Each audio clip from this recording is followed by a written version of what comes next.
pesisir. Sumber daya pesisir memiliki produktivitas yang tinggi dalam pembangunannya karena dapat meningkatkan devisa, lapangan kerja, pendapatan, dan kesejahteraan penduduk. Banyaknya kegiatan yang dilakukan di daerah pesisir mengakibatkan daerah rentan terhadap kerusakan. Penyebab kerusakan terdapat dua faktor.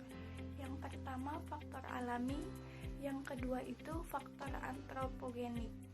Di mana faktor alami itu kerusakan yang diakibatkan oleh gempa, tsunami, badai, banjir, dan kerusakan lainnya. Kerusakan alam yang disebabkan oleh tsunami sering menimbulkan kerusakan di pesisir akibat gelombang laut yang ditimbulkan oleh suatu gangguan improduktif yang terjadi pada medium laut. Selanjutnya adalah faktor antropogenik. Perilaku manusia banyak dipengaruhi oleh etika antroposentrisme. Antroposentrisme ini merupakan simbol kerakusan manusia yang tidak hanya bersifat individual, namun juga bersifat kolektif.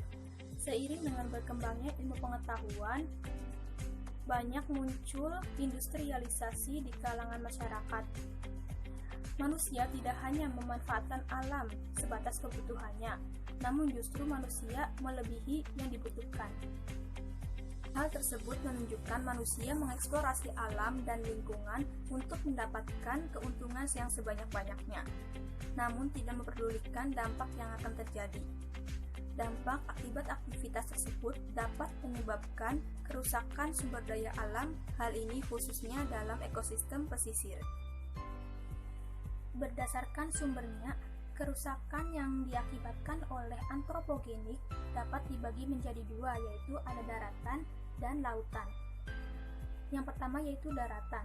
Sumber utama pencemaran pesisir dan lautan berasal dari daratan yang terdiri dari kegiatan industri, kegiatan rumah tangga, dan kegiatan pertanian. Yang kedua yaitu laut.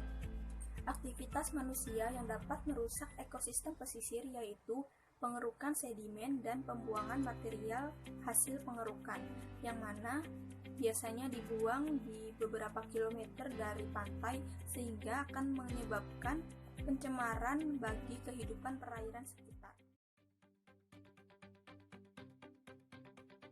Oke, yang selanjutnya yaitu ada penanggulangan permasalahan pesisir. Penanggulangan kerusakan pesisir ini dilakukan untuk menangani permasalahan yang terjadi di daerah pesisir. Nah, untuk penanggulangannya sendiri dapat dengan melakukan kegiatan mitigasi, kegiatan preventif atau pencegahan, dan dengan melakukan kegiatan pemulihan.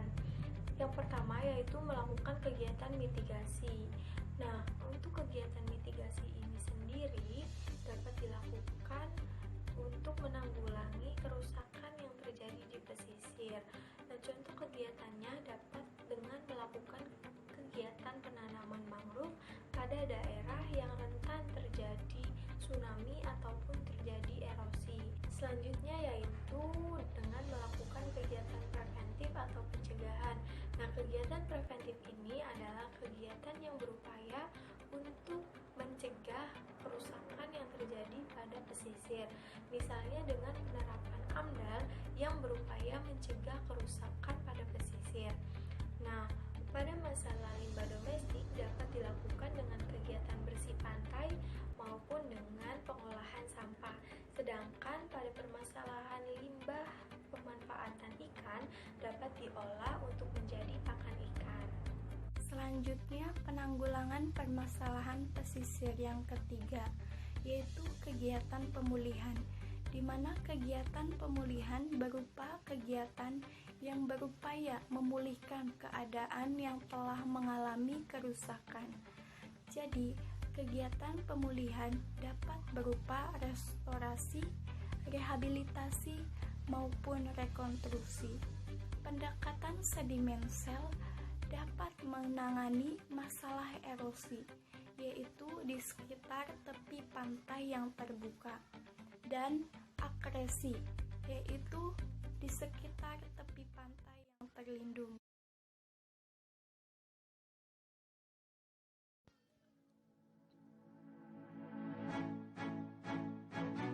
Potensi yang dikembangkan di lingkungan pesisir wilayah Kota Cirebon, salah satunya objek wisata, di mana dapat kita lihat bahwasanya objek wisata tersebut memberikan dampak positif bagi masyarakat sekitar. Objek wisata tersebut terdapat resort atau penginapan yang dibangun pada pesisir pantai. Wilayah pesisir memiliki potensi berupa keunikan dan keindahan alam. Keindahan alam memberikan daya tarik wisata, sehingga aktivitas masyarakat dapat memberikan dampak positif dalam perekonomiannya.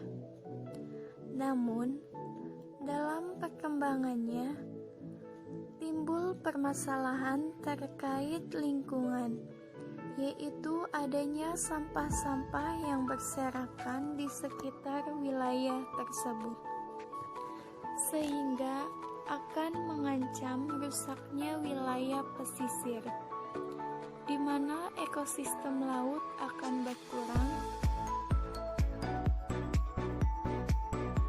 Adanya sampah-sampah berserakan, terdapat pencemaran air.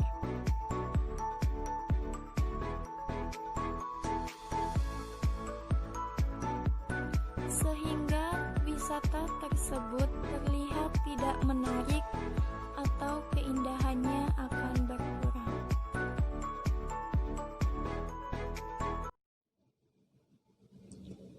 Hamparan serta tumpukan cangkang kerang hijau menjadi ciri khas daerah pesisir dan pemukiman nelayan. Limbah cangkang kerang hijau yang dibiarkan lama-kelamaan menumpuk menimbulkan masalah lingkungan tersendiri. Bau tak sedap, sumber penyakit, dan menurunnya kualitas tanah karena sulit terurai adalah beberapa akibat buruk yang ditimbulkan dari limbah cangkang kerang hijau yang tidak diolah. Namun, hal ini menjadi daya tarik tersendiri bagi Pak Subandi, warga Desa Suranenggala, Kabupaten Cirebon, untuk memanfaatkan limbah cangkang kerang hijau tersebut atau Perna viridis menjadi pakan ternak. Kandungan kalsium alami yang tinggi dalam cangkang kerang hijau menjadi bahan potensi utama untuk pakan ternak, khususnya unggas. Pemanfaatan limbah cangkang kerang hijau tersebut merupakan salah satu potensi yang ada di daerah pesisir pantai.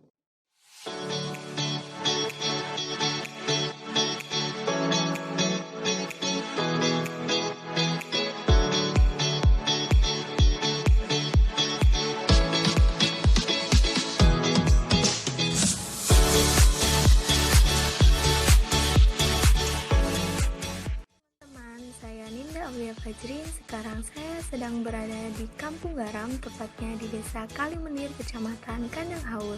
Salah satu potensi yang dapat dikembangkan dari lingkungan di sekitar pesisir adalah budidaya tambak garam. Definisi dari tambak garam sendiri adalah kolam dangkal buatan yang dirancang untuk menghasilkan garam dari air laut. Air laut dimasukkan ke kolam besar dan air dipisahkan dengan garam melalui penguapan alami yang memungkinkan garam untuk dipanen.